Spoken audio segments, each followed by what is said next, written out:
বিপদ সকলের জীবনেই আসে, কিন্তু অনেক মানুষ বিপদ এলে ভগবানকে দোষারোপ করেন।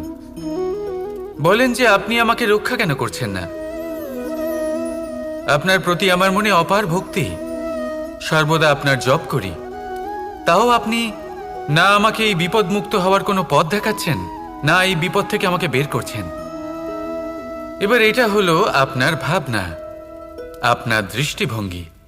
এবার আমি বলি সত্যিটা আসলে কি। সত্যি হলো এটাই যে ঈশ্বর সবসময় আপনার সাথেই আছেন, থাকবেন।